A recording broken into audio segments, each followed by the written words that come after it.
Welcome aboard. You're listening to FlightPlan Quick Consults, your go-to podcast for veterinary insights that are fast, focused, and designed to elevate your practice. I'm your host, Brenda Tassava Medina from Encore Veterinary Consulting. Whether you're between appointments or heading into a strategy session, we've got takeoff-ready tips, tools, and takeaways to keep your team soaring. So buckle up and let's chart today's course to making decisions with financial clarity. Today's panel includes Martin Traub-Werner, Katie Esposito, and Michelle Winter. Martin, tell our listeners a little about yourself. Yeah, thanks, Brenda. I'm a lifelong entrepreneur, ended up in the veterinary space almost more than 15 years ago, 15 years ago, about that now, which feels like an impossibly long time ago. Um, I started a business called Vet Success. It was the industry's first purpose-built data and analytics platform for veterinary practices. I uh, exited that business in 2018 and joined VetSource's leadership team for about 4 years. And it was actually while we were doing Vet Success that I stumbled on this problem. We were putting data in front of practice owners, and they would say, this is great visit data and revenue data and lapsing patient data, but can you tell me about my profitability? It's like, no, profitability, we'd have to do your books and on accrual basis, following the AAHA Chart of Accounts and touch your books every month. And people were like, well, you should do that. Wait, what? So started VetBooks, which is really become a passion project of mine, because as I look at any financial success that I've ever had, or that any of my buddies and friends who own businesses have ever had, when they're in financial control, it makes all the difference in the world. So that's what we're bringing to practices today. Thank you, Martin. Next up is Katie Esposito. Hello, thanks for having me, Brenda. I have been in vet med for the majority of my life, starting in the kennel, working my way up to practice manager. I went and got an MBA and a CVPM, and then moved into regional operations for about 4 years. And at the beginning of this year, I took an exciting step in a different direction and joined the team at Claris Technology. Felt like this company is really giving our industry a shot at providing more access to care, which is very near and dear to my heart. And personally, I have a 13-year-old pit bull who is the love of my life, and 4 rescue kitties, and they do not live together in harmony. So that's me. Every day is an adventure, eh? Yes, it is. Thank you, Katie. And then there's one of my favorite teammates, Michelle Winter. Yep, we get to work together every day. So yes, Michelle Winter, and been a lifetimer in this wonderful profession. I wouldn't change it for anything. The first job I had was scoop and poop in the kennel. The last job I have is hopefully the seat I'm in now. We'll see. Vice President of Operations at Encore Vet Group. But my background is practice management, and then the education pieces that go along with practice management, which has just been something that's led me to my current role, leading ops at Encore. Thank you, Michelle. Actually, Michelle, I'm going to start with you with our first question. Our listeners would really like to know, what disconnects do you see most often between how busy a practice feels and what the P&L actually shows? Yeah, that's something of a question to lead with, Brenda. It's a good one. I think there's very few veterinary teams who don't think they're busy. And the truth is they all are. Everybody's busy. Like, vet med is a very busy profession. I think what I see as the most common disconnect is there's not a sense of responsibility behind who does what in the normal flow of appointments or normal workflows based on, what services you're providing. That's the one part. So clarity in who's responsible for what. So you're not tripping over each other and like bumping into each other, and you drop vaccines double for this appointment and nobody gets them for the next appointment. Like, just clarity of responsibility is number one. But the second one, and a little more recent, is how can technology help with our workflows? Because I think people find themselves being in the center of the busy part of the practice, and that they're needed there in that moment, in every moment. But oftentimes there's some way that technology could be bolstering that practice workflow. but it won't be introduced or accepted because somebody has built their sense of worth in the practice based on being the center of all those things. And I think there's a huge opportunity for a lot of veterinary teams right now to just sort of view it a little differently with a different lens. I agree with all of that. One thing that I thought of when you was speaking about technology is I see a lot of practices teams layer technology on top of what they're already doing, and we're not getting more efficient doing that. Have you seen that, and what do you recommend around that? Well, yes. So we have practices. I'll give you an example. We have practices who are adopting COVID, for example, for their doctor team to do faster EMRs. Guess what? They're just sort of like looking at what that said and then they're typing it in. I'm like, no, you're missing the point. You missed it. This is your friend. Like, adopt it, go do it, go forth. And I think that there's trust issues, obviously, with AI and that type of technology, but you can kind of see that happening in other ways too, in other areas of technology adoption. Yeah, yeah, I see it a lot at the front desk. Katie, same question to you. You've worked with a lot of different practices regionally. What disconnects do you see most often between how busy a practice feels and what the P&L actually shows? My two top issues I've seen, and I'm coming from a regional subset and a practice manager, but I see the payroll being really high on the P&L, but feeling short-staffed is one issue. And the second is COGS are really high. We don't have anything on the shelf. And adding the technology piece that Michelle just spoke about really is a helpful piece in that payroll. So what I see is we feel really busy, likely due to inefficiencies that we have not figured out, not adding in the technology where needed or double dipping with it, having maybe toxic team members taking a paycheck and not pulling their weight. And even things that like onboarding new team members, super important to do. We need to take the time to do it, but it does reduce who's on the floor and others have to pick up the slack. So they feel busier than potentially the P&L says they are. So I love a good P&L, but we have to look at the whole picture. And COGS are my next favorite thing.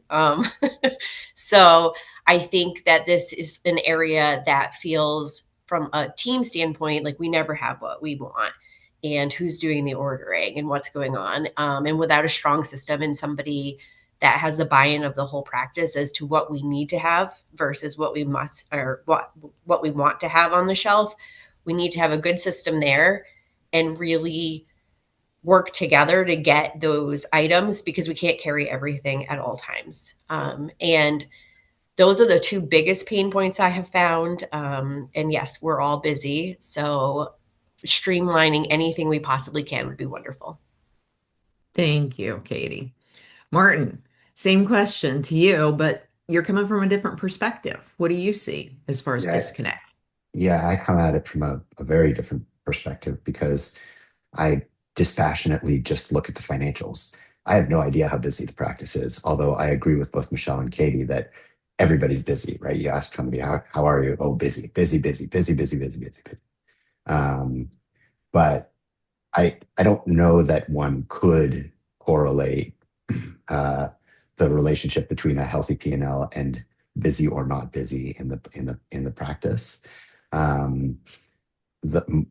My approach to it is get your practice under financial control, understand the financial levers of success, rigorously follow the BMG AAHA Chart of Accounts, because that gives you the granularity to break down the elements of the practice and analyze them, and then make a plan. And then no matter how busy you are, work the plan, right? And if the plan doesn't work, then plan better. It's like just keep Don't chase squirrels. That's right. That's right. No, one of the lovely charts that we put in front of our clients is we list the top 10 revenue, COGS, and OPEX categories for every single month. And what I like to say is until you have those 30 categories, right? 10 revenue, 10 COGS, 10 OPEX, until you have those fully optimized and dialed in, don't go focusing on other things. And if you are going to focus on other things, at least have the intellectual honesty to tell yourself that I'm working on something that is not in one of my top 10 revenue COGS or OPEX categories.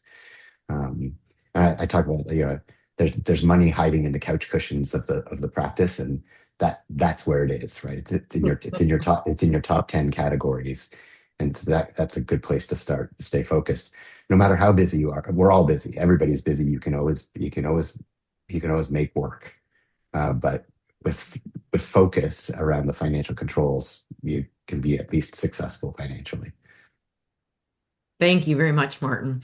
Martin, I'm gonna have that parlay into the next question and start with you because I know that you're really passionate about having an accurate P&L. So how can that accurate P&L prevent reactive decisions around staffing, pricing, or hours? The first thing is, you I'm so surprised that I of all people have become the evangelist for the VMG AHA Chart of Accounts, because it's work, man. Like it is detailed and rigorous and takes work, And and it's been yet updated recently, so our and listeners has been need to get their updated hands on that. and has been updated recently. You can find the changes with a simple Google VMG AHA Chart of Accounts. You can learn about the changes.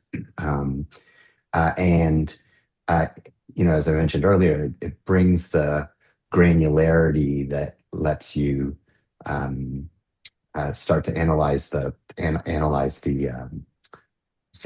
practice. There are 18 staffing accounts, 18 accounts that labor gets put into, and when you summarize those into sort of four big buckets, DVM labor, management and client support, other medical support, and other staff, you can start to make a strategy around, do we need to hire another DVM? Are we leveraging our vet techs enough? Maybe hire two vet techs before you hire a DVM. And you can start to plan and have those conversations and make those strategic decisions, but only when you know your numbers, right? You might not like the numbers, but they've got to be done properly and done right. Absolutely. Michelle, what's your take on this? How can an accurate P&L prevent reactive decisions around staffing, pricing, or hours? I think there's two ways.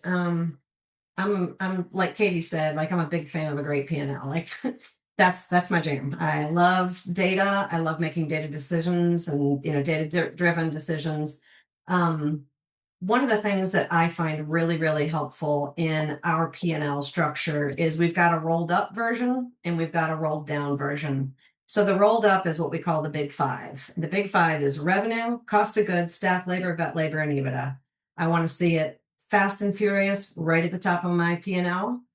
If I'm time starved and working on a bunch of stuff and those five look good to me, I'm not probably going to go any deeper. I might someday, but I don't need to today. And that allows me to prioritize my time and effort for what's needed in the practice. And maybe financials aren't what's needed in the practice. Maybe we need to work on culture, things like that. But the other piece is I'm a big fan of, I love a good P&L, and that's a lag indicator. All that data is lag data.